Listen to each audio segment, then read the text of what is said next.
All right, plane geometry, Abeka book, section 1.2, we're going to be talking about the line. So we talked about the definition of a line in 1.1. It's the intersection of two planes or two surfaces. We're going to delve into it a little bit deeper. The line's going to be pretty important for us in this book. So the very first part says think it through. It's got a few questions here. Let's look at a couple of those. So note in the classroom or in your room where you're at several illustrations of a straight line. In the classroom where the wall intersects the ceiling. The wall is a surface, the ceiling is a surface. Where those two things intersect, that's a straight line. That's right in front of us. We see stuff like that every day. Math is around us. Another example is if you tear a piece of paper and then you want to straighten that rough edge out, you'll have to fold that piece of paper. That crease is going to be a straight line. One thing I want to point out is we talked about points or the intersections of two lines. So let's say I have a point, and I call that, I'm going to we label everything. It makes it so much easier. So I'm going to call this point P, and it wants us to draw 5 straight lines through that point. So I'll use a straight edge, the instrument that I'm used to make a straight line, and I'm going to make 1,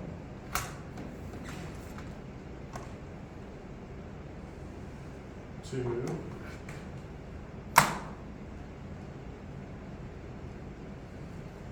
3,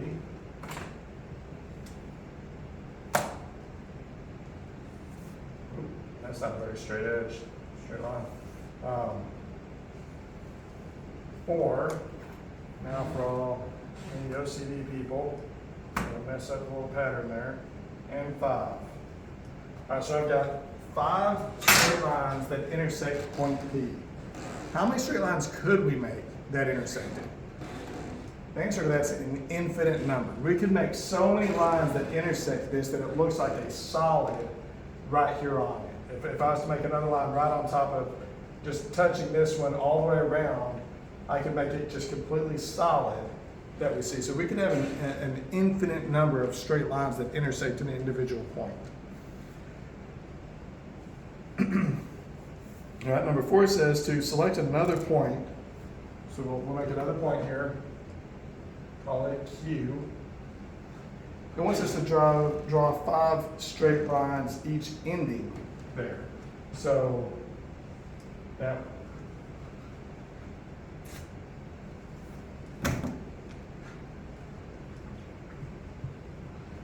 So what I just did is a good example of what we don't want to do. It said draw 5 straight lines. In a hurry, I drew a line. Maybe that line was perfectly straight, probably not. For me to make sure that I'm drawing a straight line, I need to use a straight edge. There is a straight line that ends on point Q. 2, 3, 4, and 5. All right? It's not a straight line just because I say it's a straight line. It's a straight line because I used a straight edge to create that straight line. All right? Considering that we can have an infinite number of lines that come off either one of these things, we have to understand that these need to be, we need to be precise. We need to, if we say we drew a straight line, we need to do our best to make sure we drew a straight line by using a straight edge. All right, so on number 5, it gives us a little bit of an illustration there. It has point A and point B, and it has a straight line that connects them.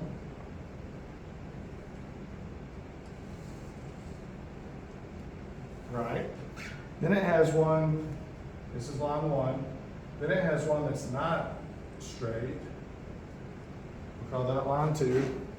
And then line 3, maybe it's 3 straight lines, it doesn't really tell me. So I'm just going to make 3 lines, and that doesn't quite touch, so we'll fix that. That's line 3. So of those 3 lines, which path is the shortest? And we've all probably heard this before, but this gets us into principle 1. All right? Principle 1, the first principle that you're going to need to memorize.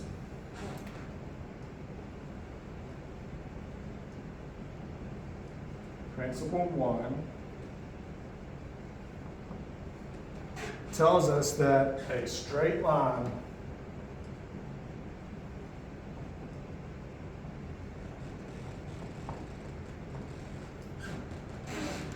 is the shortest line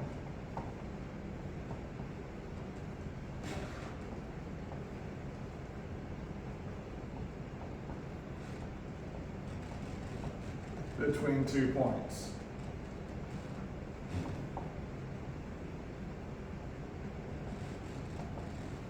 All right. So principle 1 is a straight line is the shortest line between 2 points. So between point A and B, line 1, the straight line is going to be the shortest route to get there. So you may have heard the term "as a crow flies." So if we're talking about maybe when you drove to school this morning or went to work, whatever you may be doing, it's a 20-mile drive to get there.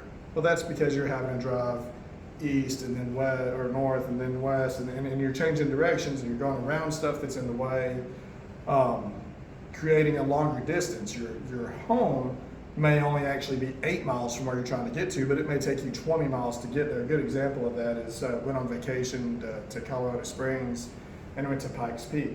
And I can't remember the number, so I'll just kind of make them up. But Pikes Peak is, so many miles straight up. So you're just say 3. Say it's 3 miles to get to the top of the mountain. But to drive to get there, because if you went in a straight line, it would be so steep, your car wouldn't be able to handle that. You have to zigzag your way up that mountain. So it ends up being like 20 miles of driving to go up 3 miles, however far it is. I'd have to look up the numbers for Pikes Peak, but it was amazing, the sign, whenever I saw that, how many miles you have to drive just to go up that 3 miles.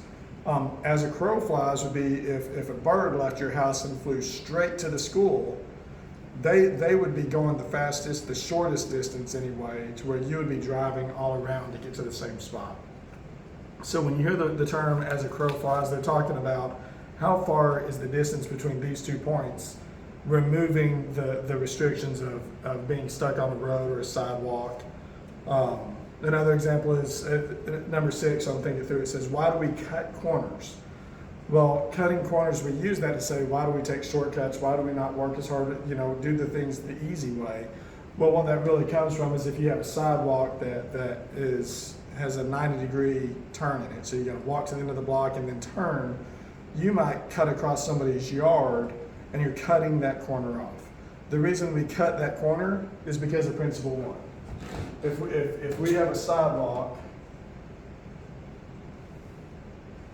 and we're walking this way, we know that if we cut that corner, this semi-straight line would be faster than going all the way to the corner and coming across. So cutting corners as a crow flies.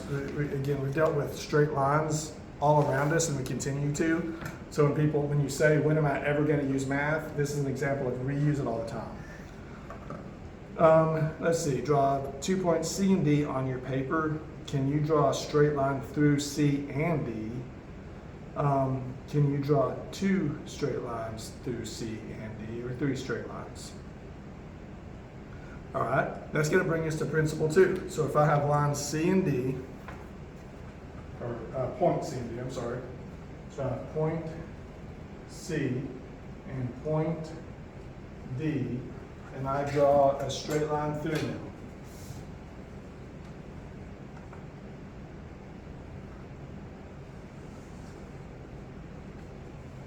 All right, I've got a straight line through point C and D. Principle 2,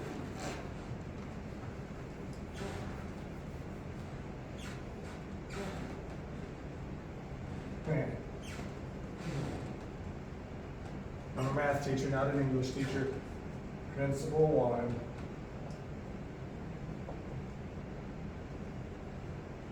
Principle 2.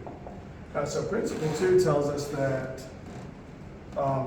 only one straight line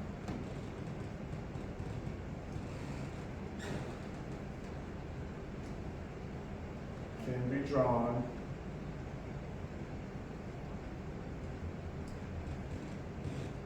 between 2 points.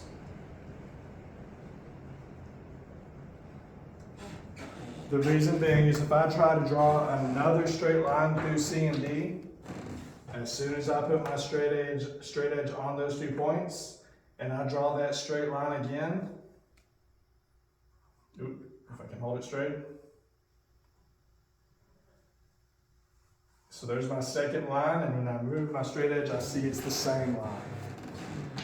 So that would be line CD, and I could do that an infinite number of times, and there would still only be one line. So principle 2 tells us that only one straight line, or one straight line can be drawn between 2 points. 2 points determine or fix a straight line. If we attempted to draw 2 straight lines between the 2 points, they would be the same and they coincide. All right, so that would be one of our key concepts, one of our terms. Let's just write them over here, key terms.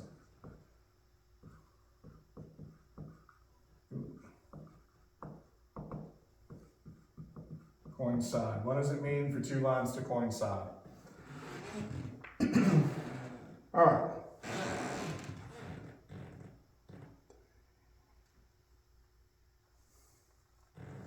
All right, so if we go back to page 3, back to this figure right here, and we talk about line 3, that is a broken line. It's because it's made up of different successive straight lines. So I've got one straight line connected to another straight line, connected to another straight line. That would be a broken line. That's line 3. All right, so key term, broken line. And then the last one, line 2.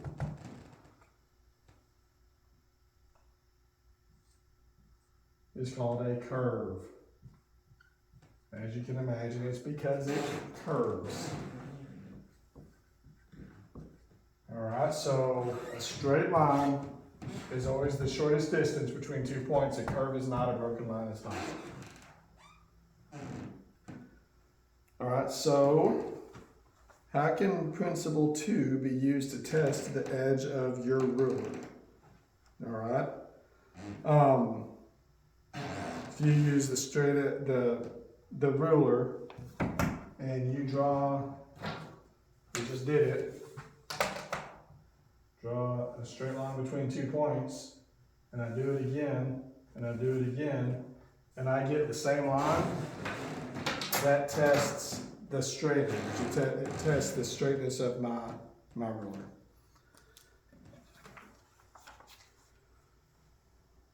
So why is it when you sight an object and walk toward it, you usually walk in a straight line? Because that's the fastest way to get there. If you're going to the pencil sharpener, unless there's desks in between you, you're going to try to go straight to that pencil sharpener. That's just the way that we naturally do it because it's the shortest distance. Right as a rifle barrel have 2 sights. Because when we connect those 2 sights, we make a straight line. We're going to be in line with what that bullet's going to do, increasing our accuracy. So draw 2 straight lines that cross each other. All right, so 2 straight lines that cross each other. Earlier I had 5 straight lines that crossed each other. So 2 straight lines that cross each other.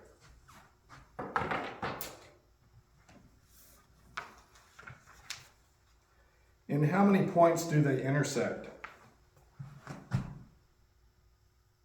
1, right? They intersect at 1 spot. So in how many places can 2 straight lines cross? How many points may 2 different intersecting lines have in common? That's going to bring us to principle 3. Not positive, hopefully you can see this over here. Principle 3.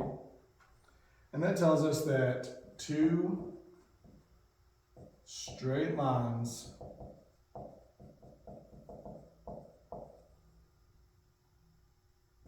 can intersect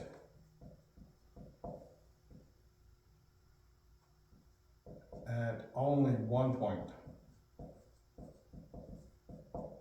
All right. So in this section, we learned 3 principles. We learned principle 1, saying a straight line is the shortest line between 2 points. Principle 2 tells us that only one straight line can be drawn between 2 points. And principle 3 tells us that 2 straight lines can intersect at only one point.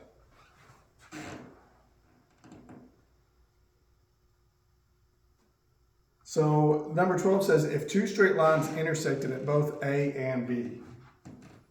So I've got point A, and point B. And it's saying if there's 2 straight lines and they intersect at point A and point B. So here's my first straight line.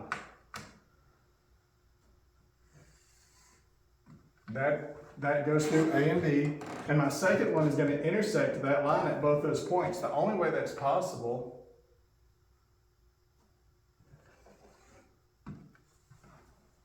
is if it's the same line. So principle 2 tells us that for them to intersect at 2 points, it has to be the same line.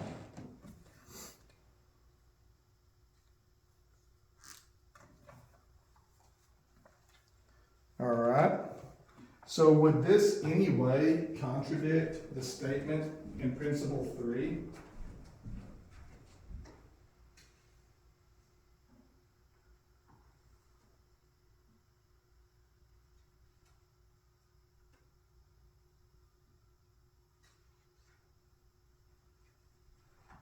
All right.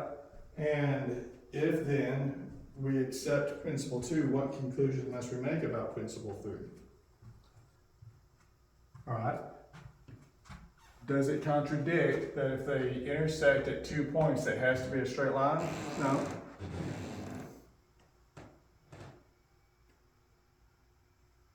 So if principle 2 is true, if only one straight line can be drawn between 2 points, that means that principle 3 also has to be true. The conclusion is that they are both true. All right, so you have exercises 1.2. There's only 3 questions on it. Just work on those on your own, and next time we'll do 1.3.